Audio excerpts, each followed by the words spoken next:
start, that is the Mughal Empire 1526 to 1707। ठीक है, तो देखते हैं कि इसमें क्या क्या आया हुआ है। फर्स्ट जो है हमारे यहाँ पे मुगल जो थे वो है बाबर, या फिर बाबर भी कहा जाता है इन्हें। AD 1526 to 1530। He was the founder of Mughal Empire who introduced gun powder in India. ठीक है, गन पाउडर जो है इन्होंने इंट्रोड्यूस किया था। अब ये जो है गन पाउडर आपको पता होगा कि ये बारूद में, ठीक है, या फिर पिस्टल में ये सभी यूज की जाती है।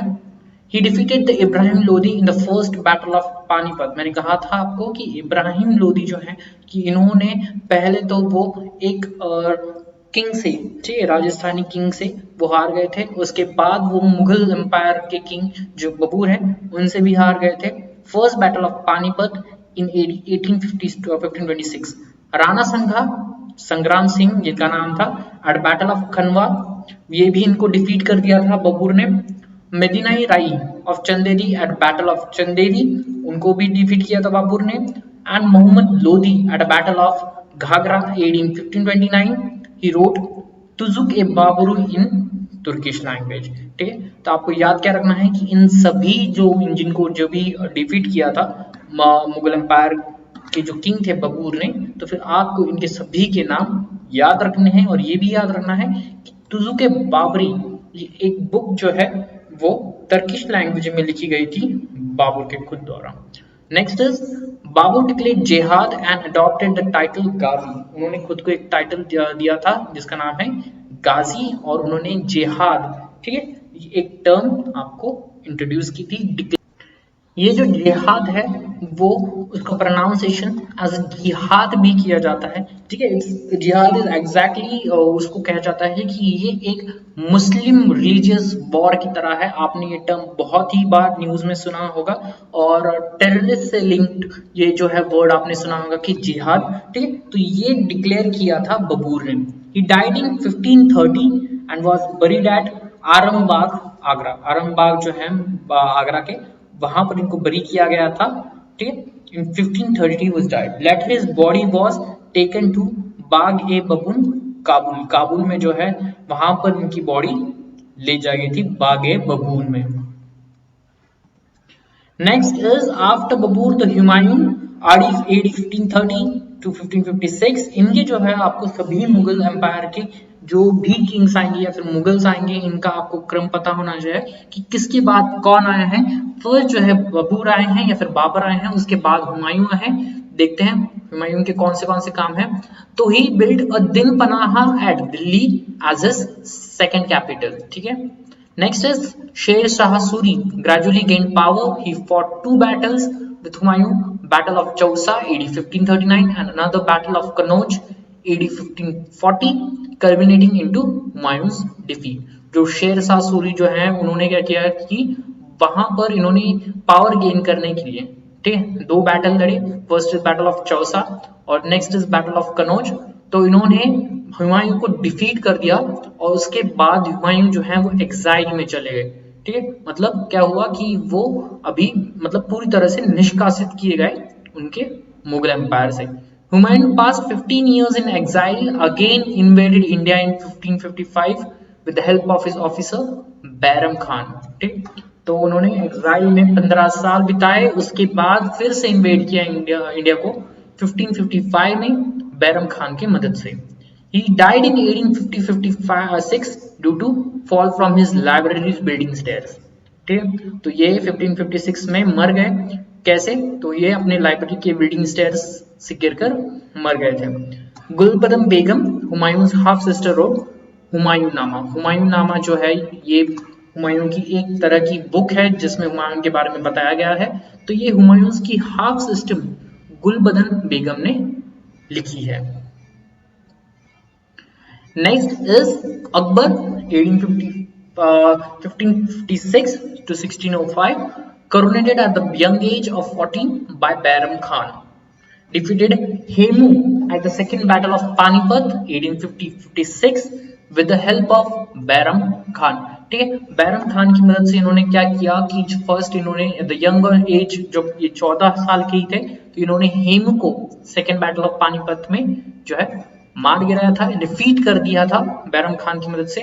उन्होंने कॉन्कर किया था मालवा 1561 में, defeated Baz Bahadur followed by Garhakatanga rule by Rani Durgavati Chittor, and AD 1568 Ranthambore and Kalinjar AD 1569, Gujarat AD 1572, Mewar Battle of Haldighati AD 1576, Mewar है battle of Haldighati 1576, Akbar and Rana Pratap, Kashmir 1886, Sindh 1893 and Asirgarh 1603 were also conquer. ठीक है, तो ये सभी जो हैं ये सभी कॉन्कर किए थे अकबर ने। ठीक है, इतना आपको याद रखने की जरूरत नहीं है, हालांकि आपको ये पूछा नहीं जाएगा एग्जाम में कि कौन सी जो है ईयर में कौन सा कैप्चर किया था।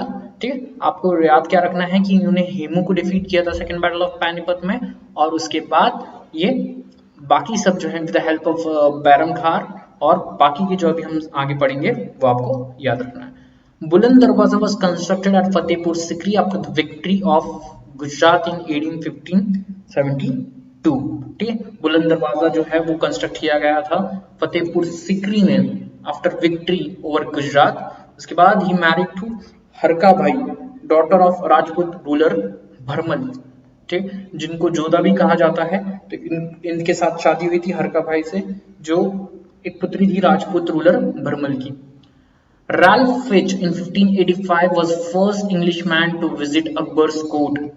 ठीक है, राल्फ फिच ये पहले इंग्लिशमैन है जो अकबर कोर्ट में विजिट किए थे। उसके बाद ही अबॉलिश जजिया, जजिया जो हमने देखा था एक रिलीजियस टैक्स जो है, ठीक है, वो अबॉलिश किया। ही बिलीव्ड इन सुलह-ए-कुल, सुलह-ए-कुल का मतलब है piece to all, built Ibadat Khana, hall of prayer at Fatehpur Sikri, issued decree of infallibility AD 1579, formulated religious order Din-e-Ilahi, Birbal was the first to embrace it। ठीक है, तो इन्होंने क्या किया है, फर्स्ट जजिया जो है वो हटा दिया है, सुलह-ए-कुल की स्थापना की है, हॉल ऑफ प्रेयर इबादत खाना फतेहपुर सिकरी में बनाया है, डिग्री ऑफ इनफैलिबिलिटी जो है वो फॉर्मुलेट की है। इसका मतलब क्या है कि आप जो है सुप्रीम पावर बन जाते हो, सभी रिलीजियस मैटर्स आप अपने हाथ में ले लेते हो। और उसके बाद क्या किया इन्होंने, दिन-ए-इलाही एक नया रिलीजन जो है, रिलीजियस ऑर्डर जो है वो उन्होंने स्थापन किया है। और बिरबल ये दिन-ए-इलाही के पहले सदस्य थे, या फिर उन्होंने पहले ये ऐसे बंदे थे जो कि इन्होंने पहले इस रिलीजन को अपनाया था। Land revenue system was called Todarmal, ठीक है, बंदोबस्त और Zabti system. Land revenue system को तोदरमल बंदोबस्त और जाब्ती सिस्टम कहा जाता था। Zabti system is measurement of land, classification of land and fixation of rent, and introduce Mansabdari system, holder of rank to organise nobility and army. ठीक है, मनसबदारी सिस्टम जो है एक सिस्टम है जहां पर आप मनसबदार मतलब रैंक्स होल्डिंग ये ऑर्गेनाइज करते हो, तो जिस हिसाब से रैंक्स होंगी उस हिसाब से आपको पोजीशन होगी आर्मी में। ये सिस्टम जो है अकबर ने शुरू की थी। बाकी Zabti system measurement of land के लिए है, fixation of rent and land classification के लिए है। ठीक, next is the Navratnas include Todarmal, Abul Fazl, Faizi, Birbal, Tansen, Abdul Rahim, Khan-i Khana, मुल्ला दो प्याजा, राजा मानसिंह एंड फकीर अजाउद्दीन। ठीक है, तो ये सभी जो है नवरत्नास हैं। ठीक है, नवरत्न मतलब जो एक प्रीशियस जेवल की तरह कहते थे कि किंगडम में अकबर के हुआ करते थे, जिसमें बिरबल और तानसेन ये जो है आपको नाम पता है। Next is the Jahangir 1605 to 1627। He executed the fifth Sikh गुरु, गुरु अर्जुन देव। ठीक है, इन्होंने क्या किया कि फिफ्थ सिख गुरु थे, गुरु अर्जुन थे, इनको मार दिया जहांगीर ने। He greatest failure was the loss of Kandahar to Persia in 1622। Kandahar जो है वो पर्शिया से हार बैठे थे ये 1622 में। He married the Mehrunnisa in 1811 and conferred the title of Noor Jahan on her. He established Janjgir-e-Adal at Agra Fort for the seekers of royal justice। ठीक, तो मेहरुनिसा से इनसे शादी हुई थी जिनको टाइटल दिया था नूर जहां। ठीक, also he established Janjgir-e-Adal at Agra Fort for the seekers of royal justice। ठीक है, Janjgir-e-Adal मतलब क्या है कि आप क्या करते हो, आपके रॉयल गेट्स पर एक बेल लगा देते हो, ठीक है, और कोई भी अगर जस्टिस या फिर न्याय मांगने के लिए वो बेल बजाता है तो आप उसे तुरंत अपने कोर्ट में बुलाकर उसे जस्टिस देते हो। इसे कहते हैं जंजीर अदल। Captain Hawkins and sir Thomas Roe visited his court, ठीक है, याद रखना है captain Hawkins and sir Thomas Roe visited his court. Captain Hawkins का जो नाम है वो फिर से जब हम ब्रिटिश इंडिया पढ़ेंगे उस वक्त भी आएगा। कैप्टन हॉकिंस पहले इंसान थे जो यहाँ पर इंडिया में आए थे, ठीक है, एज अ मिशनरी, और वो जहांगीर कोर्ट में उन्होंने विजिट किया था। Famous painters in his courts Abdul Hasan, Ustad Mansur and Bishan दास, ठीक है। तो ये आपको क्यों बताया जाता है, क्योंकि ये नॉर्मली जो है मैथ द फॉलोइंग में आपको पूछा जा सकता है। अब्दुल हसन, उस्ताद मंसूर और बिशन दास, ये नाम जहांगीर से रिलेटेड है। नेक्स्ट इज द शाहजहां 1628 1658, ठीक है। He annexed the Ahmednagar while Bijapur and Golconda accepted his overlordship। इन्होंने क्या किया कि अहमदनगर को पूरी तरह से अनेक्स कर दिया, वहां उनको डिफीट कर दिया और खुद के जो है अपने ताबे में ले लिया था। पर बीजापुर और गोलकांडा जो है उन्होंने ओवरलॉर्डशिप, मतलब उन्होंने कहा कि आप जो है किंग की तरह रहो और हमें ये संभालने दो। तो उन्होंने ये ओवरलॉर्डशिप जो है शाहजहां की एज एन एम्परर ये स्वीकार कर ली थी। Next is he secured Kandahar, जो कांधार जहांगीर हार गए थे, ठीक है, तो उन्होंने ये कांधार सिक्योर किया था 1639 में। Two Frenchman Bernier and Tavernier and Italian adventurer Manucci visited his court, ठीक है। जो फ्रेंचमैन है मतलब फ्रेंच पीपल हैं, ऐसे दो फ्रेंचमैन मतलब बर्नियर और टैवर्नियर, ये इटालियन एडवेंचरर एंड जो इटालियन एडवेंचरर थे मनुसी, ठीक है, या मनुकी इनको कहा जाता है, ये भी इनकी कोर्ट में आए थे। Next is the built Moti Masjid and Taj Mahal at Agra, Jama Masjid and red fort at Delhi.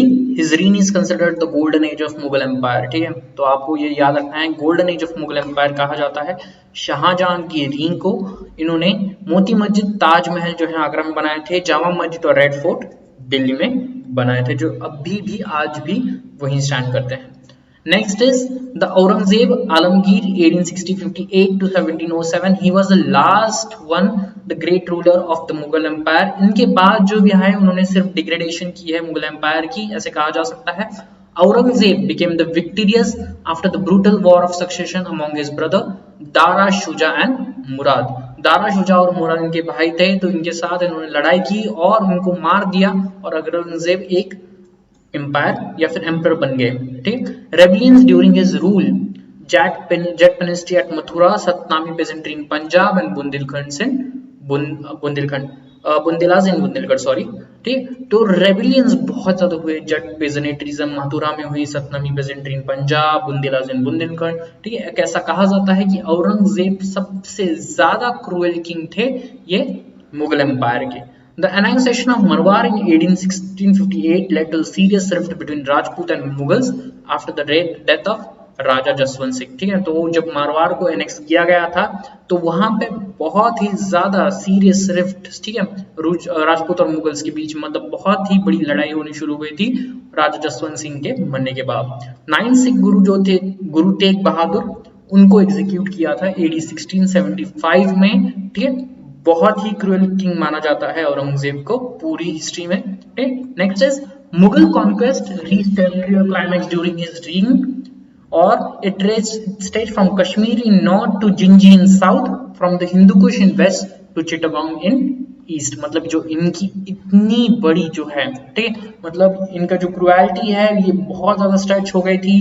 Mughals का जो रीजन है बहुत ज्यादा स्ट्रेच हो गया था, कश्मीर तक पहुंच गया था नॉर्थ में, जिंजी साउथ में, हिंदू कुश वेस्ट और चिटागोंग ईस्ट में। ही वाज कॉल्ड दरवेश और जिंदा पीर, ठीक है, इनको दरवेश और जिंदा पीर भी कहा जाता था क्योंकि ये बहुत ही मॉडेस्ट लाइफ जीते थे, जमीन पे सोते थे इनको इसलिए, और कोई भी मतलब अल्कोहल वगैरह का सेवन नहीं करते थे, इसलिए इनको जिंदा पीर या दरवेश कहा जाता था। हालांकि ये सबसे ज्यादा क्रूएल इंसान थे। ही फॉरबिड सती, सती जो सिस्टम है इंडिया का आपको पता है, सती को इन्होंने फॉरबिड किया था। He conquered Bijapur in AD 1686 and Golconda AD 1687 and reimposed jizya in AD 1679। जो जजिया जो है अकबर ने निकाल दिया था, वही जजिया फिर से रीइंस्टॉल किया था औरंगजेब ने। He built बीवी का मकबरा on the tomb of his queen रबाउत Durrani at Aurangabad. बीवी का मकबरा बनाया था, एक टॉम है, बीवी का मकबरा एक रेप्लिका है, आप कह सकते हैं ताजमहल का सेम, ठीक है। तो वो उनकी क्वीन रबाउत दुरानी के जो टॉम पे बनाया गया था औरंगाबाद में। Moti Masjid with in red fort, Moti Masjid बनाई गई थी रेड फोर्ट के अंदर दिल्ली में। अंदर जामी और बादशाही मॉस्क्यू एट लाहौर, ये भी औरंगजेब ने बनाई थी। He was a very staunch Muslim, ठीक है, बहुत ही ज्यादा रिलीजियस मुस्लिम भी कहते हैं कि एक बहुत ज्यादा रेडिकल भी थे ये, कि उनको सिर्फ मुस्लिम रिलीजन से बहुत ज्यादा प्यार था। जैसे कि अकबर, आप कह सकते हैं कि अकबर उन कंपैरिजन में बहुत अच्छे थे। उन्होंने सभी जो उनके किंगडम में जो बहुत सारे जो रिलीजन्स थे उन सभी रिलीजन्स को मान्यता दी थी, पर वैसे औरंगजेब नहीं थे। वो सिर्फ और सिर्फ मुस्लिम के तरफ बहुत ही ज्यादा अलाइन थे। ये आप देख सकते हैं कि जजिया इन्होंने इम्पोज किया था इस तरफ। Next is the cause behind the fall of Mughal empire. मैंने कहा था कि औरंगजेब के बाद जो है यहाँ पर डिग्रेडेशन होना शुरू कर दी थी। तो मुगल एम्पायर गिरा कैसे और कौन से रीजन हो सकते हैं इसके। First is the weak and incompetent successors, ठीक है, इनके जो भी सक्सेसर्स थे आफ्टर औरंगजेब बहुत ही इनकम्पिटेंट थे, वो इतने वीक थे और इतना ज्यादा वो क्या कर सकते हैं, वो ना ज्यादा जंग लड़ सकते थे, ना ही वो इतने काबिल थे कि किसी भी राजा को हरा सके। इसलिए कहा जाता है first is weak and incompetent success की वजह से मुगल एम्पायर डिक्लाइन होना शुरू हो गया था। Second is the Wars of succession, जो है अंदरून जो है फाइट शुरू हो गए थे, भाइयों में फाइट जो है वो शुरू हो गए थे अंदरूनी वॉर के कारण, वॉर्स ऑफ सक्सेशन के लिए। इसी वजह से भी एक कारण बताया गया है कि मुगल एम्पायर डिग्रेड या डिक्लाइन हो सकता है। Aurangzeb Deccan religious and Rajput policies, जो औरंगजेब की डेक्कन रिलीजियस और राजपूत पॉलिसीज जो थे जिसने बहुत ही लोगों को हार्म किया था, उसी वजह से भी ऐसा हो सकता है कि मुगल एम्पायर गिरा हो। Next is the jagirdari crisis, ठीक है, जो भी जागीरदार थे, ठीक है। अभी जागीरदारी क्राइसिस क्या थे कि आप जागीर देते थे, ठीक है। ये टर्म जो है, ये टर्म ऐसा होता है कि इसमें आप किसी भी आप अपने जो है हाई रैंकिंग ऑफिसर को जागीर की तौर पे एक फोर्ट, ठीक है, आप सैलरी भी देते हैं उनको और जहागीर देते हैं, मतलब आप एक एरिया उनको रूल करने के लिए देते हैं। तो जागीरदारी क्राइसिस होती क्या है, इसमें जो जागीरदार हैं, जो जागीर के रखवाले हैं, वही उस पे कब्जा जमा लेते हैं और वो दूसरे जागीरदारों से लड़कर उनकी भी जागीर हड़प लेते हैं और उससे वो अपने छोटे छोटे किंगडम्स बनाते हैं। This is called the jagirdari crisis. Next is the growth of Marathas and the other regional power. Chhatrapati Shivaji Maharaj जो है मराठास के बहुत ही बड़े किंग माने जाते हैं। तो उन्होंने जब वो आए और उनके जो है रीन में ग्रोथ ऑफ मराठास शुरू हुआ, इसकी वजह से भी मुगल एम्पायर डिग्रेड होना शुरू हुआ था। और उनके बाद उनके बेटे छत्रपति संभाजी महाराज जी ने भी उन्होंने भी औरंगजेब को बहुत ही अच्छी तरह से फाइट किया था। तो सभी जो मराठेज और रीजनल पावर्स है, इनकी वजह से भी मुगल एम्पायर डिक्लाइन हुआ। Foreign invaders of Nadir Shah and Abdali, ठीक है, तो अहमद शाह अब्दाली और नादिर शाह के जो फॉरेन इन्वेजन थे, बहुत सारे बार वो उन्होंने भी एक्सपीडिशंस करे और उसी वजह से भी मुगल एम्पायर डिक्लाइन होने लगा। नेक्स्ट इज द सूर डिनेस्टी। द फाउंडर ऑफ सूर डिनेस्टी वाज फरीद। सूर डायनास्टी छोटा सा टॉपिक है, आपको ये याद इतना भी रखना की जरूरत नहीं है, क्योंकि सूर डायनास्टी से आज तक जो है कोई क्वेश्चन पूछ नहीं गए हैं, पर हालांकि हम ये देख लेते हैं एक बार। सूर डायनास्टी इनके फाउंडर है सूर डायनास्टी की फरीद। अफगान रूलर ऑफ बिहार बहर Khan Lohani give the title of Sher Shah to Farid, ठीक है, इनको शेर शाह ये टाइटल जो है अफगान रूलर जो थे बिहार के बहर खान लोहानी, इन्होंने फरीद को शेर शाह टाइटल दिया। Introduce the silver coin called रुपया एंड कॉपर कॉइन दाम, ठीक है। तो रुपया का जो पहली बार नाम आया है वो सिल्वर कॉइन के इससे आया है, तो ये इंट्रोड्यूस किया था फरीद ने। और कॉपर कॉइन जो है दाम, ये भी इंट्रोड्यूस किया गया था इस टाइम पे। built a storm at Sarasaram and built a new city on the bank of Yamuna river, represent day the पुराना किला, ठीक है। तो इन्होंने क्या किया था कि एक टॉम बनाया था खुद के लिए और न्यू सिटी बनाई थी on the banks of Yamuna river, जो आज प्रेजेंट डे पुराना किला भी माना जाता है। Next is the later Mughals, जो भी आपके औरंगजेब के बाद में जो भी आए उनको कहा जाता है later Mughals. First is Bahadur Shah 1 1707 to 12. Original name was Muazzam, title Shah Alam 1. इन्होंने अपने खुद को टाइटल भी दिया था शाह आलम 1. अभी ये सभी जो रूलर्स हैं वो इतने कॉम्पिटेंट नहीं है, इनकॉम्पिटेंट रूलर्स माना जाता है इनको.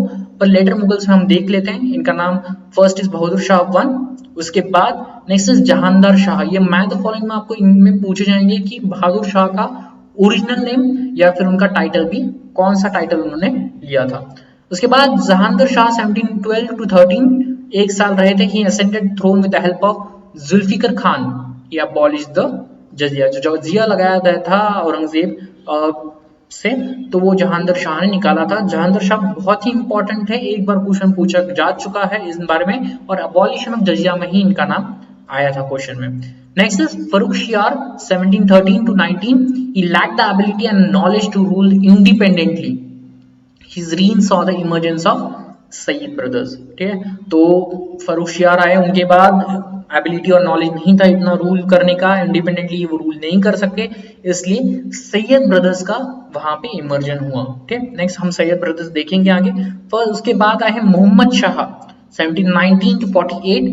नदीर Shah invaded India and took away peacock throne and Kohinoor diamond. Mohammad Shah जो थे, इन्हीं के टाइम जो है नदीर शाह जो है इन्होंने इन्वेड किया था पीकॉक थ्रोन. ठीक है, ये गोल्डन थ्रोन माना जाता था, मुगल्स का थ्रोन माना जाता था कि पूरी तरह से गोल्ड से लदबद था. ये ऐसा थ्रोन, पीकॉक थ्रोन जो है वो नदीर शाह लेकर गए. और कोहिनूर डायमंड, देखिए बहुत ही फेमस है कोहिनूर डायमंड, तो नदीर शाह भी वो भी यहाँ से लेकर गए थे. Next is the Ahmad Shah. Ahmad Shah Abdali, the general of Nadir Shah, march towards Delhi and the Mughals ceded Punjab and Multan. तो अहमद शाह अब्दाली जो थे वो जनरल थे नदीर शाह के, तो वो दिल्ली मार्च किया उन्होंने, और उन्होंने मुगल्स को सीड किया Punjab and Multan. Next is Alamgir. Ahmad Shah occupied Delhi, later Delhi was plundered by Marathas. Alamgir के पास थी 1754 to 59.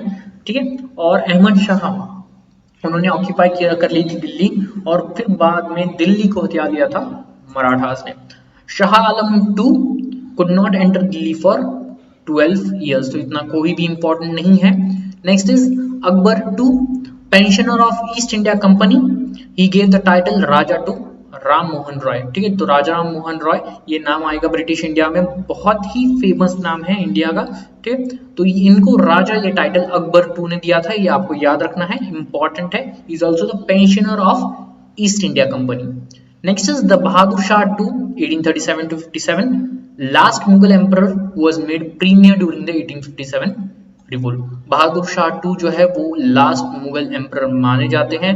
1857 रिवोल्ट के टाइम उनको प्रीमियर बनाया गया था, या फिर जो है किंग या फिर कमांडर बनाया गया था.